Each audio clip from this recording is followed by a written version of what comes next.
Yeah. But I don't know. You have to dig a little. You got to research a little and find things. Yeah, I think that if you study anything hard enough, you'll find a reason to appreciate it. Yeah. I guess what I'm trying to say is it's okay. It's 10-minute long tangent.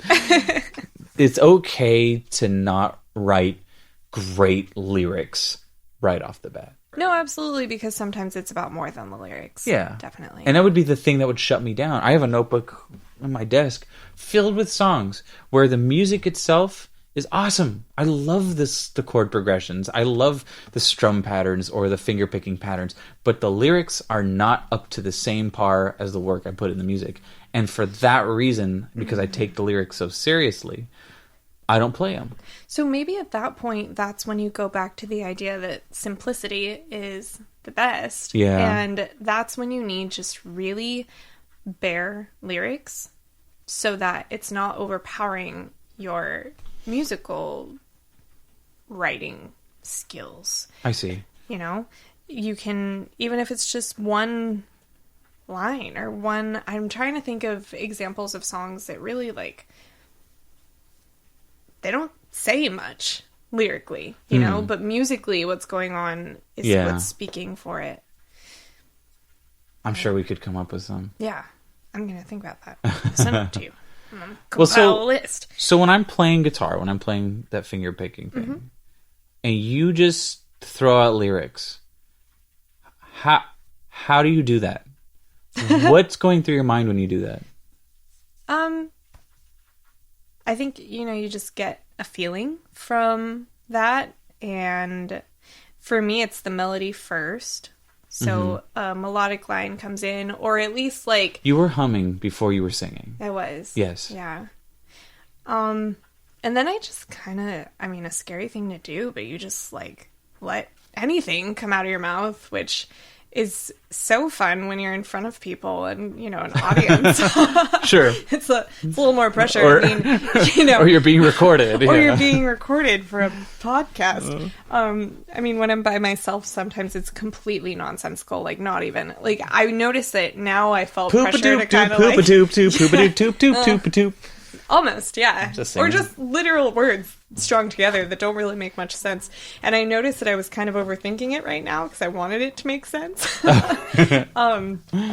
Although sometimes it might not be like that the first go. So, I don't know. It's just this sounds so pretentious, but stream of consciousness. No, that's not pretentious. It's a legitimate way to get stuff out. Yeah. That's kind of what, not that I'm an expert in any way on this subject, but that's kind of what rapping is.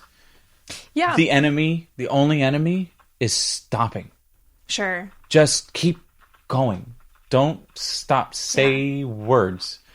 And I think this is how rap battles work. Well, it is. It is kind of. I don't rap. I never rapped seriously in my life.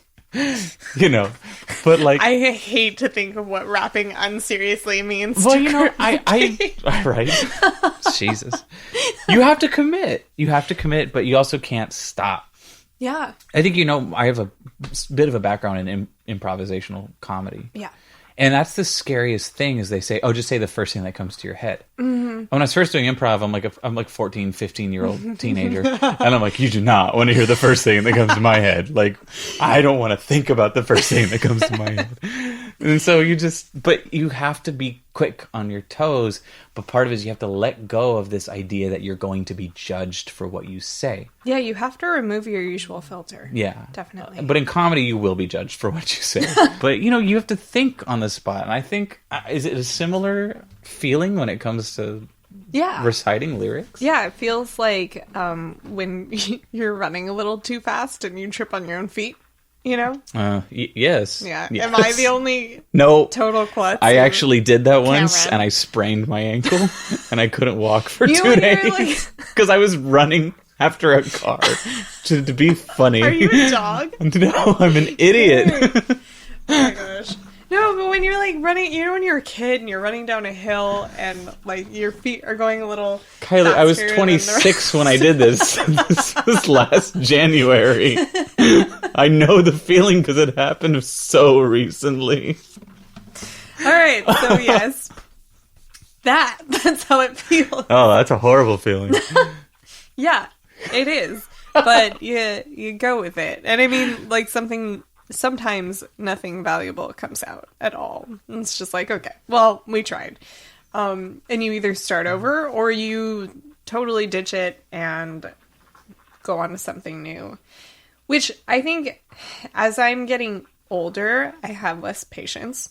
And I tend to ditch things a little faster. I think, you know what else? Social media has made my attention span shorter.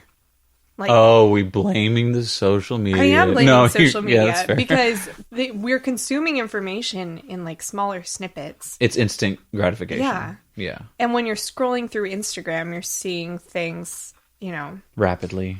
Yeah. And captions are shorter than like the books I used to read. Or, it's just So it's 5-second ads. They have 5 seconds to get your attention. Exactly. Yeah. So I always feel try like to skip them. whatever it is, whether it's just me losing patience because I'm elderly now or or social media, whatever it is. No, it's your time is valuable. Yeah. I think that's what it is. I'm abandoning projects sooner. And sometimes I feel like that's why I feel like I haven't been writing a lot lately. It's just I throw out a snippet and then go, okay, that's not going to be anything. Let's move on.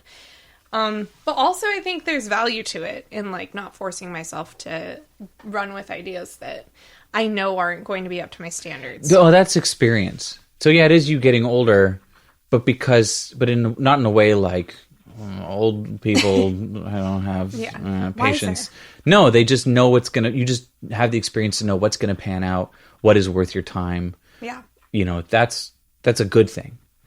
But I think the trick is making the thing, creating the thing that's going to last, that you want to work on. And sticking with it when it deserves that. When you feel like it deserves it. Exactly. So, okay. So what's the next step? You kind of established a melody. Yeah, kind of. Now are you going to write down lyrics? Should I play? I wrote down those 2 lines that I had. So usually if I were alone in my living room or bedroom or wherever I usually write, I'd probably have like my voice memo app out and I would be recording this as I go along and then going back and hearing what I like and then writing that down, keeping that and filling in the parts that need to be replaced. You can do that if that's part of your process. Do you want to do that right now? Yeah.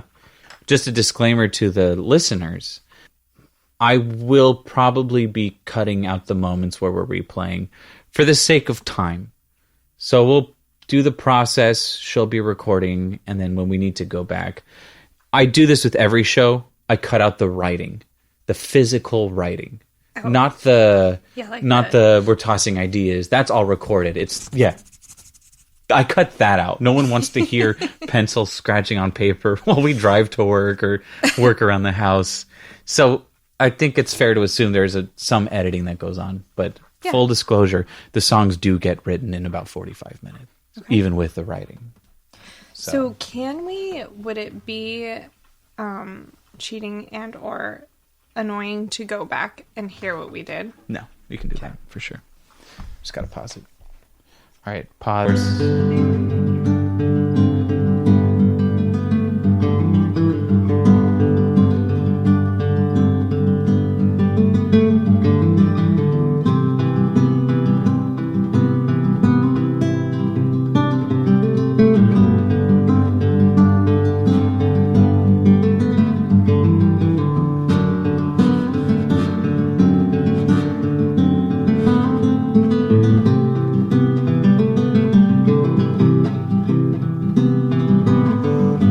So we just went back and listened to what we played, and Kylie has some thoughts.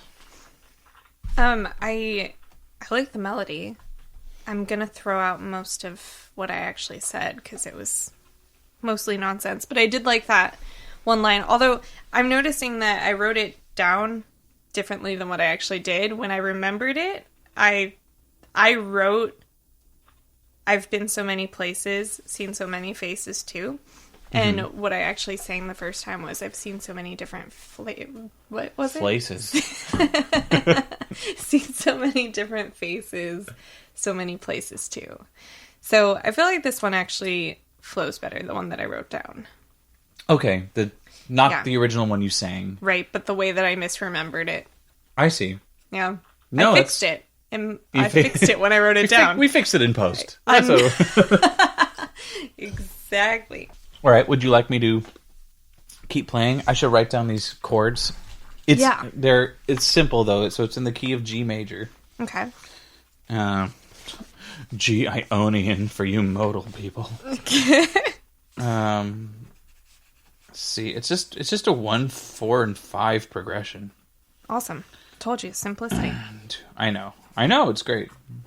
Now we can do a bridge if we need it. We could. And a bridge, I think we should hop down to.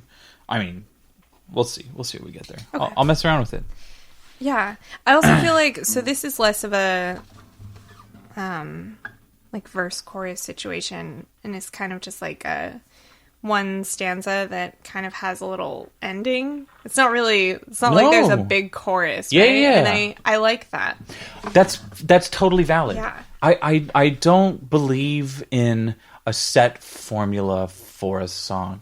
When they always teach, when songwriting's taught, or whenever you listen to people talk about songwriting, I always find they're like, oh, well, you could do verse, chorus, bridge, chorus, out, or whatever it is they do.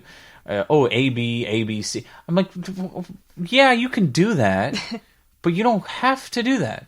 Totally. You can do whatever you want. And... Of course, again, this is structure.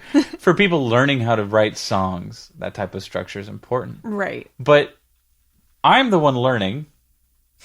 You have the experience writing it. I don't mean to put you on like you're teaching me, but like, you're the songwriter. You have a process. I do, and I feel like I used to get so caught up in those like really rigid forms, and now it's like, you know what? Sometimes you just don't need to take a song there. Because I think I abandoned a lot of projects because I couldn't find a big chorus for them. Oh. It was like I couldn't find that hook. Yeah. And the thing is, like, they would have been fine on their own. They would have been fine as just repeating verses. And maybe that's not, the big radio hit. Maybe that's kind of a B-side thing. So then I guess you got to ask yourself too, as a musician, what are your goals? What do you want to accomplish with the songs you write? Do you want to be famous? Do you want to make money off of this? Then you have to embrace pop music, and you have to see that it makes money for a reason. There's formulas, that make songs more appealing. Yeah. But if you want to get rich off of it, you kind of have to follow those formulas. Totally. You have to. It's funny. There is a set of rigid rules or guidelines that a successful song follows. Yeah. It's like the intro is like 12 to 17 seconds long. The verse has to be staccato, and the chorus has to be legato. And then it's like verse, chorus, bridge, chorus out or something, or verse, chorus out. The structure is set. But like, you don't have to follow that if you don't care about being famous. Yeah. And I don't care about being famous. I remember reading something about how our brain, like pathways, our brain signals literally light up when, like the meme. Oh, yeah. But when we are able to predict a pop song. It's pattern recognition. Yeah. And the more predictable it is, the happier our brains are. Because it's easier to listen to. Like the bottom panel of the meme. Because you're like, your brain's guessing, like, I think it's going to go here, and it goes there, and your brain's like, yes, no, I got it. I can't believe I guessed it right. You're like, well, yeah, it's pop music. And then, you've heard this 27 million times before. And then some guy ends a song on like a dominant 7th chord. I go, what's wrong with you? Why did you do that? You left me hanging. It's the stupid. And that's the song ends. And I'm like, no, it has to resolve. It has to resolve. I'm uncomfortable. Can you resolve that for me? Thank you. There we go. Okay. All right. So I think I want to open with this line then. Because you know what? You liked another line, the one that I think I might have plagiarized for myself from another song, but I don't think it's plagiarism. it was like It might be, actually. I wish that I could stay, but I've got to go away, that line. Yeah. Should we keep that? Or did